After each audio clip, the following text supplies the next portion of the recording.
देखिए आवेश वाहक की गतिशीलता क्या है, इजली वे से समझिए। आवेश वाहक की गतिशीलता मतलब जब हम किसी चालक पर किसको आरोपित करते हैं बाबू, इकाई विद्युत क्षेत्र को आरोपित करते हैं। क्या करते हैं? इकाई विद्युत क्षेत्र को आरोपित करते हैं। तब उस चालक में उपस्थित आवेश वाहक के तृप्त वेग के अनुपात को हम लोग क्या बोलते हैं? आवेश वाहक की गतिशीलता। किसको बोलते हैं बाबू? किसी चालक पर इकाई विद्युत क्षेत्र आरोपित करने पर उस चालक में उपस्थित आवेश वाहक के तृप्त वेग के अनुपात को क्या कहते हैं? आवेश वाहक की गतिशीलता कहते हैं। सिंपल सा बात है। किसी चालक को इकाई विद्युत क्षेत्र आरोपित करने पर उस चालक में उपस्थित आवेश वाहक के तृप्त वेग के अनुपात को क्या कहते हैं? आवेश वाहक की गतिशीलता। इकाई विद्युत क्षेत्र आरोपित करना है पर यूनिट इलेक्ट्रिक फील्ड मतलब 1 न्यूटन पर कूलम आवेश अप्लाइड करना है। कितना? 1 न्यूटन पर कूलम उसको अप्लाइड करना है। तब जाके उस चालक में जो उपस्थित कौन होगा? इलेक्ट्रॉन का तृप्त वेग जो है उसके अनुपात को ही हम लोग क्या कहेंगे? आवेश वाहक की गतिशीलता। ठीक है, चलिए लिखिए इसका डेफिनेशन लिखिए, जल्दी से लिखिए। किसी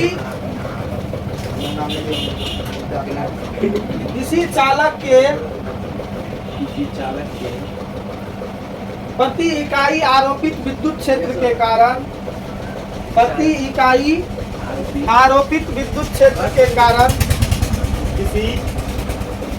किसी चालक के प्रति इकाई आरोपित विद्युत क्षेत्र के कारण बोलो मत। किसी चालक के प्रति इकाई आरोपित विद्युत क्षेत्र के कारण उस चालक में उपस्थित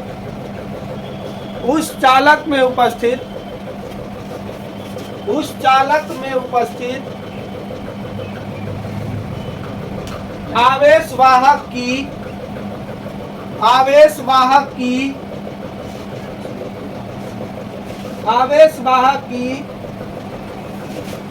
तृप्त वेग के अनुपात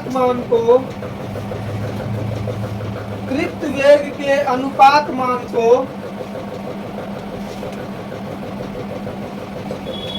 उस आवेश वाहक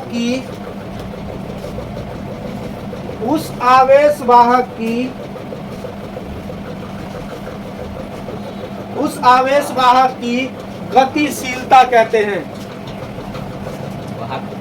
उस आवेश वाहक की गतिशीलता कहते हैं।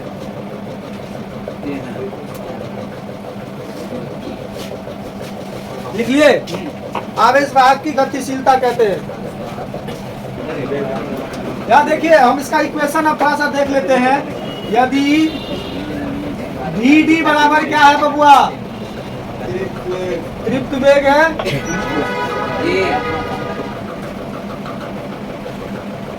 E बराबर क्या है? आरोपित विद्युत क्षेत्र।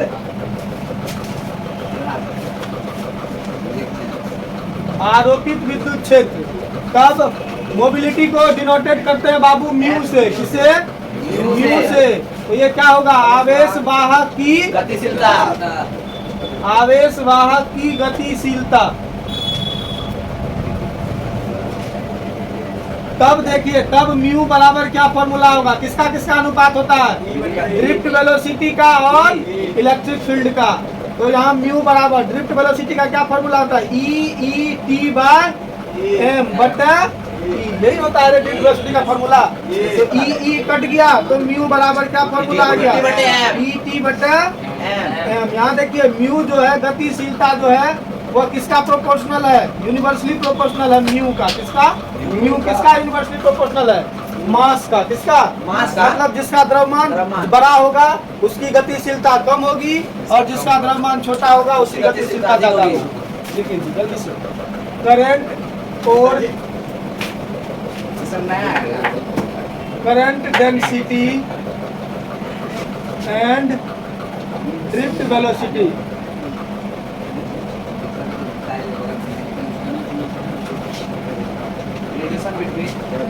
रिलेशन बिटवीन करंट और current density and drift velocity, मतलब विद्युत धारा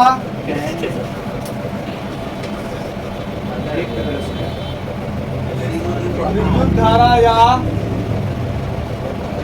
धारा घनत्व और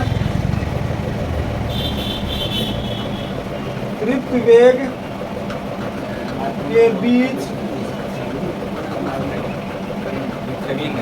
संबंध।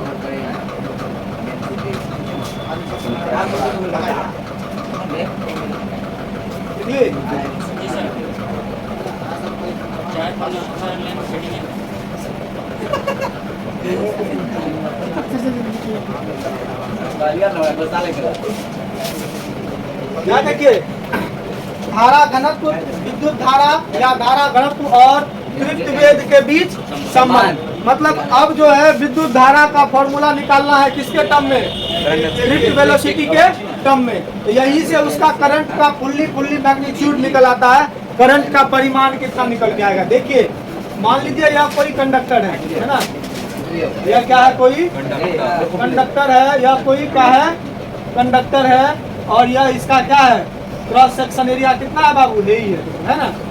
तो क्रॉस सेक्शन एरिया मान लो इसका कितना है, ए है, और जितना दे दे, ठीक है। लेकिन अभी हम लोग क्या मान के चलते हैं, ए। और इसमें जो है नंबर ऑफ फ्री इलेक्ट्रॉन कितना है टोटल, एन, कैपिटल एन कितना है, मतलब इसमें नंबर ऑफ फ्री इलेक्ट्रॉन कितना है टोटल इस तार में, एन। और इस तार की लंबाई मान लो कितनी है, एल है।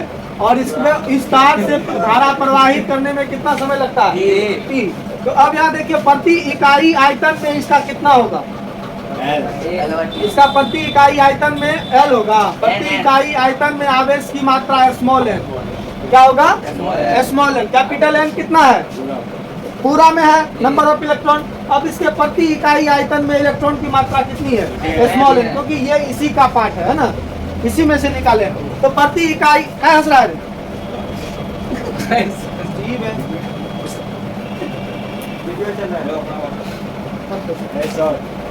क्या है बाबू, प्रति इकाई आयतन में नंबर ऑफ फ्री इलेक्ट्रॉन, ठीक है।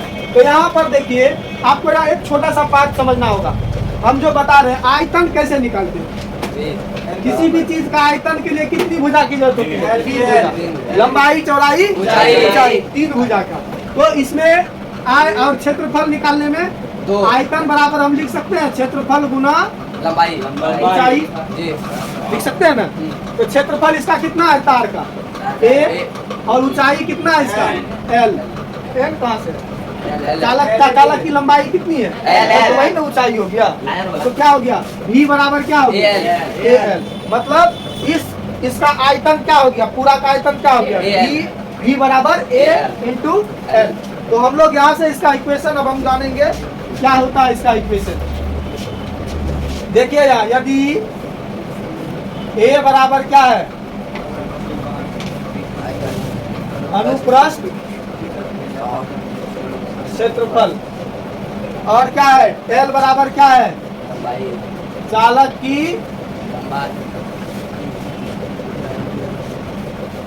और उसके बाद कैपिटल N बराबर क्या है बताइए, तो सॉरी कैपिटल N बराबर, उससे पहले स्मॉल n प्रति इकाई आयतन में, है ना, प्रति इकाई आयतन में इलेक्ट्रॉन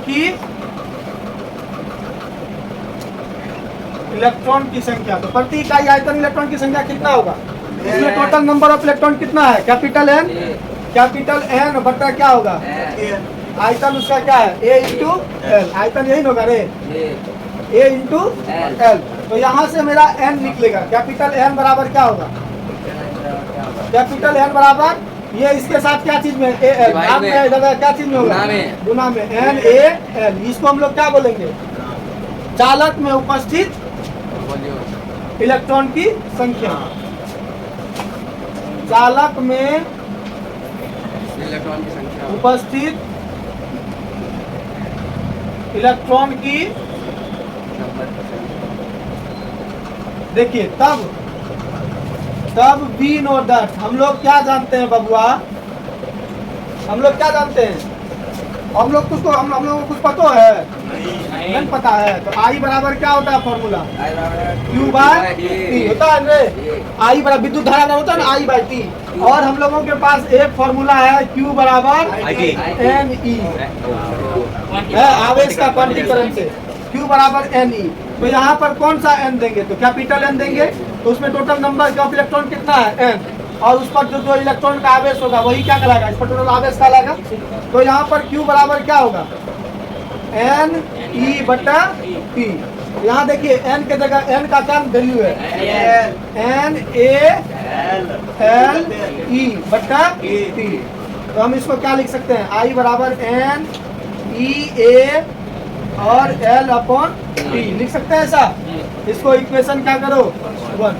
अब वी डी बराबर क्या होगा, ये क्या है वेग है, ड्रिफ्ट वेलोसिटी है।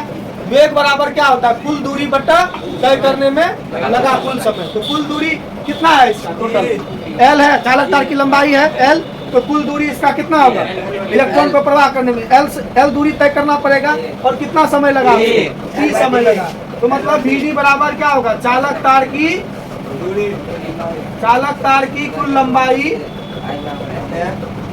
कुल लंबाई बट्टा तय करने में लगा समय, तय करने में दिखे तय करने में लगा समय। तो यहाँ पर वी डी बराबर क्या होगा, चालक तार की लंबाई कितनी है एल, और इसको समय जाने में कितना लगा टी। अब एल बाई टी का वैल्यू क्या हो गया वी डी। अब जहाँ इसमें है ना एल बाई टी, अब इक्वेशन 1 में एल बाई टी का मान रखने पर अब क्या देखिए, अब समीकरण 1 का मान, समीकरण 1 में इसको इक्वेशन 2 मान लीजिए। 2 का मान रखने पर, 2 का मान, तो समीकरण 1 क्या है, आई बराबर क्या होगा एन ई ए होगा ना, एन ई ए और एल बाई टी के बदले क्या लिखेंगे वी डी। तो क्या आ गया है फॉर्मूला, किसका फॉर्मूला आ गया, किसका फॉर्मूला आ गया रे, रिलेशन आ गया। किसके किसके बीच, धारा का रिलेशन किससे आ गया, ड्रिफ्ट वेलोसिटी के टर्म में आ गया ना। अब देखिए, अब ए से दोनों तरफ भाग देने पर क्या होगा, आई बाय ए बराबर n e A v d बटा ए कट गया। आई बाय ए क्या होता है बताइए तो, आई बाय क्या होता है जे, बता पूछिए। आई बाय ए बराबर जे, तो क्या होगा एन ई वी डी। ये हो गया किसका फॉर्मूला, करंट डेंसिटी का रिलेशन हो गया किसके साथ, ड्रिफ्ट वेलोसिटी के साथ। यहाँ धारा का रिलेशन किसके साथ हो गया, ड्रिफ्ट वेलोसिटी के साथ। तो ये और एक चीज, ये करंट का मैग्नीट्यूड निकालने का फॉर्मूला है। क्या चीज है, परिमाण निकालने का फॉर्मूला है। ये याद रखिएगा आप लोग, करंट का परिमाण निकालने का फॉर्मूला वही है।